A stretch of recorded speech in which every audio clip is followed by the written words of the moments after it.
Hey everyone, and welcome to Tales We Shouldn't Tell, your weekly dose of digital campfire stories that are guaranteed to give you the shivers. So grab your blankets, dim the lights, and let's get uncomfortable. The echo of empty rooms. The silence in the house was a physical thing. It wasn't an absence of noise, but a presence that had weight, pressing in on Arthur from the high ceilings. It had been 3 months since the silence began, an unwelcome guest that arrived with the stillness of grief. He felt untethered, a ghost in his own life since Clara was gone. Grief. Arthur had discovered it was a scavenger. It picks at the edges of existence, feasting on memories. At first, he clung to them. The phantom scent of her jasmine perfume, the faint indentation on her side of the bed. They were painful comforts. Proof that the life that they had built had been real. Proof that he was real. The first erasure was small. He was staring out the living room window, watching the rain blur the world outside, when he noticed the magnet on the refrigerator. A cheap, gaudy thing from the trip to Cornwall. It had been a picture of a pasty with googly eyes.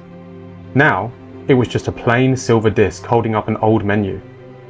He felt a cold dread, a feeling of becoming lighter, less substantial. He must have been mistaken. His memory was playing tricks. A week later, he went for her favourite book, a worn copy of Gulliver's Travels. He knew its place, 3rd shelf, second from the left. But the space was empty. Not just empty. It was unnervingly clean. The books on either side perfectly flush, as if the volume had never existed. He searched the house, a frantic thin energy propelling him. The book wasn't just misplaced, it had been deleted.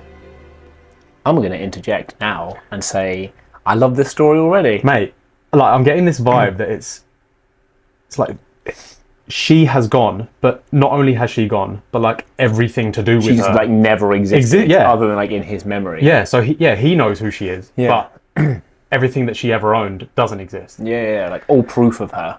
Mate, I'm really excited to carry on. Arthur was a physicist. He understood entropy, the universe's slow march towards disorder and simplicity. He scribbled the equation on a dusty table, his finger leaving a trail in the grime. Information decay. Was this his reality? A closed system losing its defining data, collapsing into a state of maximum emptiness. The wedding album was his last resort. He needed to anchor himself to see the proof. He sat on the floor, the heavy book in his lap. He opened it. There he was at the altar, beaming in his tuxedo. But he was alone. The space beside him, where Clara should have been, was just polished wood on the church wall perfectly in focus. He flipped the pages, his hands shaking.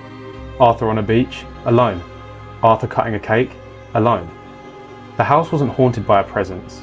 It was being systematically cleansed by an absence. A methodical void that was erasing every trace of their life together. Bro, usually you will cut in. I'm going to cut in. What the hell, mate? Yeah, I think we're right in what we said, by the way, in terms of where we think the story's going to go. This is kind of where I see it going. But mate, I love that line. The house wasn't being haunted by a presence, it was being systematically cleansed by an absence. Yeah, it's wild. Imagine just waking up one day and just every part of your world is normal except for this one thing. Yeah, well bro, do you know, I've said this on one of my videos before. I don't know what it is. I think it's probably because I used to sleepwalk as a kid, but one of my biggest fears, even to this day, is that I'm going to wake up one day and everything that I have experienced is all a dream, and I'm like year 8 at school. Do I have to start my whole YouTube channel again? Mate, I ain't got time for that. No, mate, you would have to redo all these rubbish things that we've had to experience. We've had to redo the lot. That's a horror story in itself. That's it, video's done. Yeah, thanks for coming. He had to fight it. If passive memories were being consumed, he would make them active. He ran to the stereo, put in the record that they had danced to 1,000 times. The warm, crackling jazz filled the air. He closed his eyes, forcing the memory. The feel of her hand, the scent of her hair, her laugh. For a moment, the oppressive cold receded. The room felt warmer, more solid. Then, the music died, with a final screeching scratch. The record on the turntable was now a perfectly smooth black disc, no grooves. The cold crashed back in, more intense than before. The colours in the room seemed to fade. The vibrant reds, the blues, becoming shades of grey. The house was pushing back, or rather, the void was winning. His final hope was at her art studio, the one room that was more Clara than any other. He burst through the door. It was sterile. Her canvases were stark white. Her brushes were clean. Her palette was wiped bare. On the easel sat her final unfinished piece, a portrait of him. Or it had been.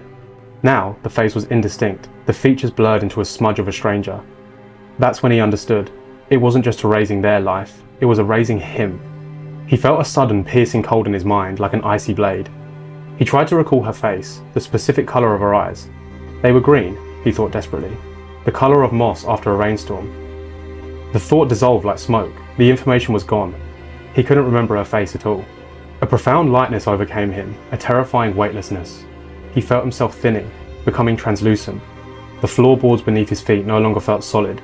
He stumbled towards the living room window, the one he had so often stared out of, and looked down into the front garden. The world outside was no longer blurred. It was sharp, vibrant, and bathed the warm light of the July afternoon. It was today, Friday the 18th of July, 2025. And standing on the lawn, planting her new roses, was Clara. She was beautiful, alive, healthy. She wore a simple summer dress and her hair was tied back. The deep lines of grief that he had remembered etching her face were gone. She looked happy, healed. A man he didn't recognise came out of the front door, handing her a glass of lemonade. He put his arm around her shoulders and she leaned into him, laughing a laugh that Arthur could see but not hear. Arthur opened his mouth to scream her name, to pound on the glass, but no sound came out. He slammed his hand against the window pane, but his fist passed through it like mist, creating no ripple, no noise. He was the echo. He was the silence. The final devastating truth that crashed down upon him. He had died 3 months ago. The heart attack had been instantaneous. The house wasn't his prison. It was a last remaining footprint, an echo sustained only by Clara's grief. The erasures weren't a malevolent force haunting him. It was Clara, healing. Every time she put away a painful reminder, his world lost a piece. The magnet, tossed in the bin. The book, donated to a charity shop. The wedding album, stored in the attic. And now, this man, this new life, this new happiness, was the final overwrite. She was letting go. And in doing so, she was letting him go. Piece by agonizing piece. He looked back into the room. It was almost entirely grey now. The furniture faint outlines. On the wall, the last remaining photograph, a small one of them by the sea, flickered. Through the window, he saw Clara glance up at the house, at his window. For a heart-stomping second, he thought she saw him, but her eyes were distant. A thoughtful, sad smile touched her lips. A final fond farewell. Then she turned back to the man, back to the sun, back to her life. Inside the house, the photograph on the wall went blank, and Arthur, the echo in the empty room, finally, completely, faded into the silence. That was not where I thought I was going. Shebang. What the hell happened then? Yeah. I was almost certain I knew the outcome of that, and it was still going the way that I was thinking it was going to go. And then suddenly we took a hard U-turn, mate, onto unfamiliar street. Because I mean, you know when I said, I think it's going the way that we originally said. Yeah. Yeah. No, it didn't. No, it did not. No. Like, mate, what a story. That was unreal. I loved. It was the moment where I liked that it was the way it described that it was kind of happening to him and not her. Yeah, well, initially, was the painting. Yes. Like that being that like the step in that direction. It was such a like you could hear it and like not really register it. Yeah, because especially with the way that they begin the story, it's almost as if she has passed. Yeah. And because she's passed, like all of her belongings are kind of disappearing, and then he's going to kind of forget her, sort of thing. Yeah. That was like with the grief. Obviously, she is forgetting him passing away, and blah blah blah. That's what I thought, but from her dying and him being the one to forget. Yeah, same. Thank you so much for watching, guys. We really, really hope you enjoyed that episode. Yeah, I know that I did.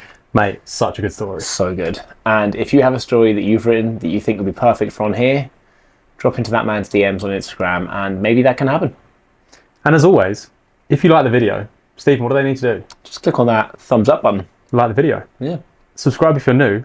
And as always, we'll see you on the next one. Peace.